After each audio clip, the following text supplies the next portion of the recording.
அகிலமெங்கும் உள்ள தமிழ் நேயர்கள் அனைவருக்கும் பரம்பரை ஜோதிடர் உங்கள் மனோ பாலாஜியின் அன்பான வணக்கம்.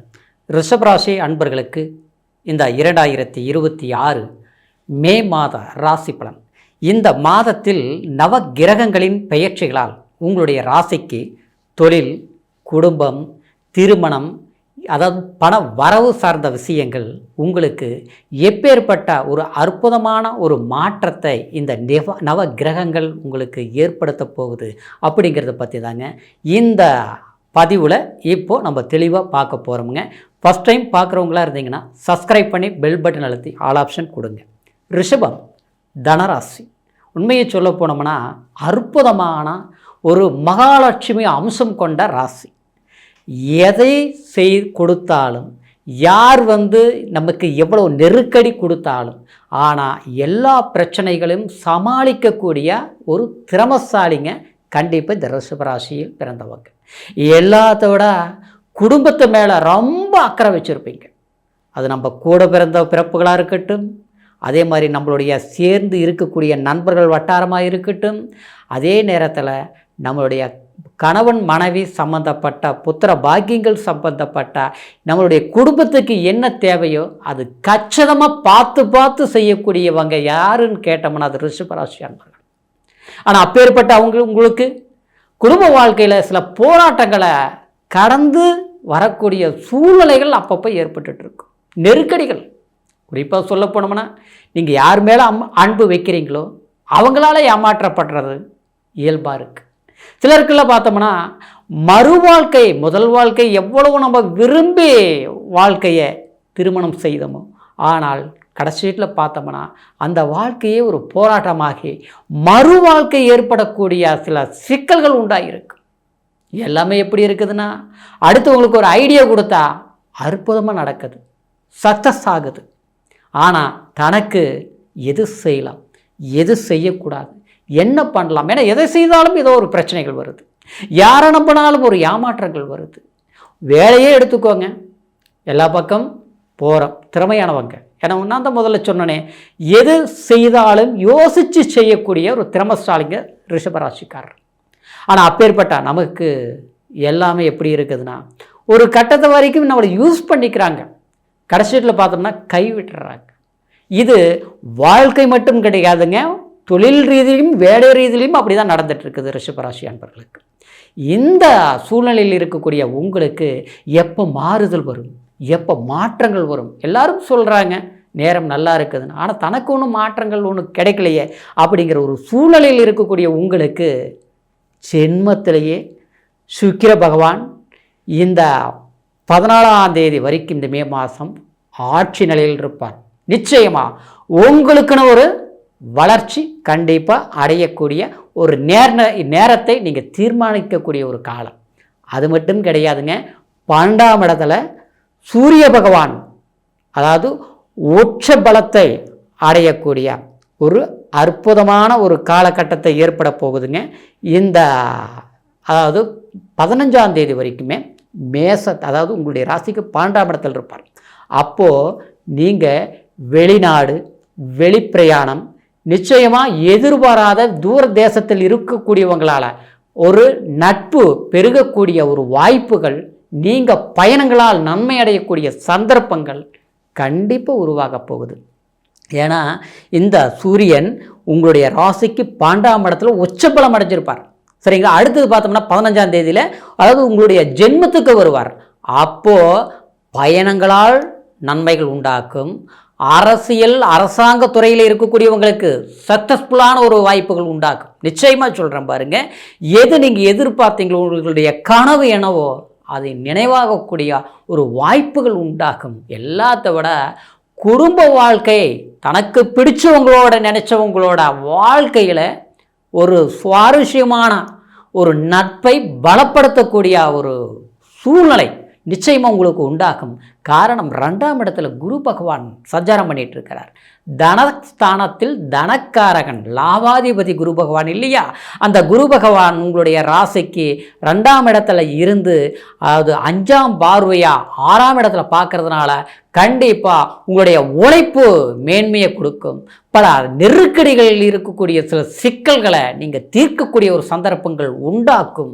ஆனால் மனசளவில் நொந்து இருக்கிறீங்க. சமீப காலமே இந்த 1.5 வருஷ காலம் அதிகபட்சமாக பார்த்துட்டோம்னா, அதாவது இந்த ஒரு 7-8 மாதத்துல இருந்து பார்த்தோம்னா நம்ம என்ன செய்கிறோம், ஒரு பொம்மை மாதிரி இருக்கிற மாதிரி இருக்குது. எல்லாருக்குமே நம்ம நல்லது செய்கிறோம், அதாவது அடுத்தவங்களுக்கு ஒரு சகாயம் செய்கிறோம், எல்லாமே பார்த்து கஷ்டமான ரோட்டில் போயிட்டு இருந்தால் கூட அடுத்தவங்களுக்கு ஒரு பிரச்சனை நின்று நன்மையை செய்யக்கூடிய ராசி ரிஷபராசி. ஆனால் அப்பேற்பட்டவங்க நமக்கு வர்றது பூரா பிரச்சனைகள் ஆச்சுங்களா? யாருக்கு உதவி செய்தாலும் அதில் ஒரு ஊதிரியங்கள், யாருக்காக நம்ம வாழ்க்கைங்கிற ஒரு ஒரு நல்லதை, ஒரு வாழ்க்கைங்கிற ஒரு நிர்ணயமான ஒரு பாசத்தை செலுத்தணுமோ அந்த இடத்துல ஏமாற்றங்கள். இப்படி ஒவ்வொரு விஷயத்திலையும் அழுத்தம் திருத்தமாக தன்னால் பாதிக்கப்பட்டவங்க யாரும் கிடையாது. ஆனால் மற்றவங்களால் தான் பாதிக்கப்பட்டோங்கிற ஒரு மனக்குழப்பத்தில் இருக்கக்கூடிய ரிஷபராசி அன்பர்களுக்கு இந்த காலம் அப்படின்னா இந்த மே மாதம் நிச்சயமாக உங்களுக்கு ஒரு மாறுதல் அடைய போகிறீங்க. இதில் எந்த ஒரு மாற்று கருத்தும் கிடையாது. இல்லை, லாபஸ்தானத்தில் சனி பகவான் நிச்சயமா இந்த லாபஸ்தானத்தில் சனி பகவான் இருக்கும்போது கண்டிப்பாக சனி கொடுப்பார், யார் தடுப்பார்னு பழமொழியே இருக்குங்க ஆச்சுங்களா?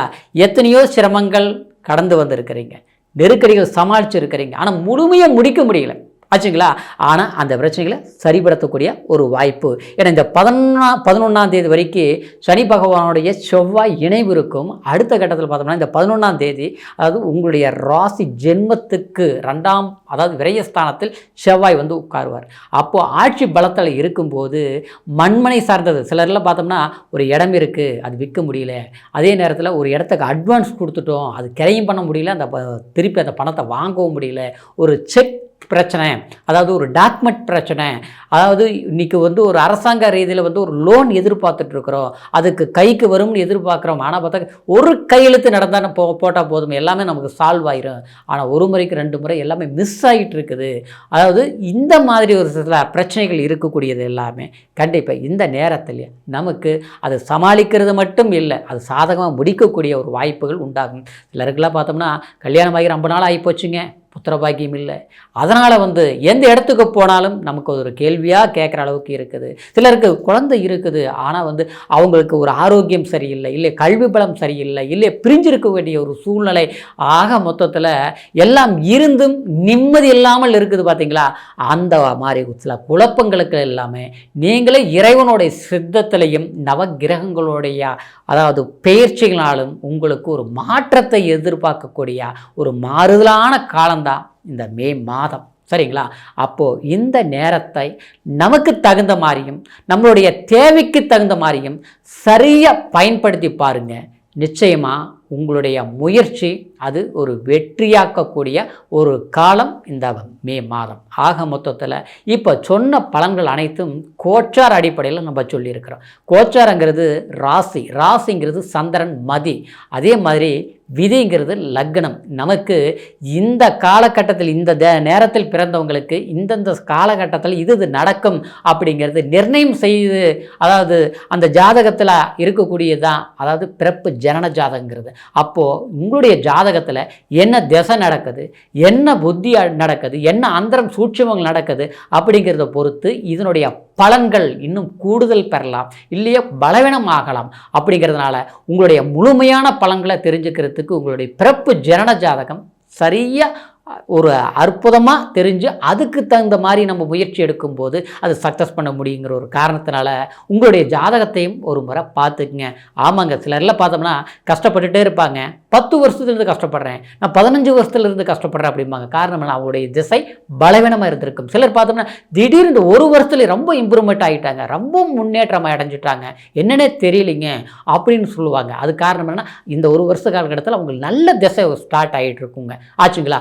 அப்படி பார்க்கும்போது இந்த கோச்சார அடிப்படையில் கிரக பயிற்சிகள் நமக்கு சாதகமாக இருக்கக்கூடிய இந்த நேரத்தில் உங்களுடைய திசையும் சாதகமாக இருந்து வச்சுங்களேன், நீங்கள் டாப் ரேஞ்சில் வளர்ச்சி அடைய முடியும். இந்த நேரத்தில் புதுசாக ஒரு தொழில் தொடங்கலாம், ஒரு வீடு கட்டலாம், இடம் வாங்கலாம், எல்லா நல்ல விஷயங்களும் தடையில்லாமல் நடக்கும். அப்போது உங்கள் ஜாதகத்தை பார்க்கணும் நீங்கள் விரும்புனீங்கன்னா கீழே இருக்கிற நம்பருக்கு ஃபோன் பண்ணி உங்களுடைய date of birth, time, place இது மூணையும் தெரியப்படுத்தி எந்த தேசத்தில் இருந்தாலும் ஆன்லைன் மூலியமாக கூட உங்களுடைய பலன்களை அற்புதமாக கேட்டு தெரிஞ்சுக்கிட்டு இனி வரக்கூடிய காலத்தை கரெக்டாக பயன்படுத்துங்க. அற்புதமான வளர்ச்சி இருக்கும். ரிஷபராசி அன்பர்களுக்கு இந்த மே மாதத்திலிருந்து இனி வரக்கூடிய காலம் செல்வ செழிப்பும் மன மகிழ்ச்சியும் பொருளாதார வெற்றியும் அடையணும் அப்படிங்கிற ஒரு வாழ்த்துக்களோட அடுத்த பதிவில் சந்திக்கும் வரைக்கும் நன்றி, வணக்கம்.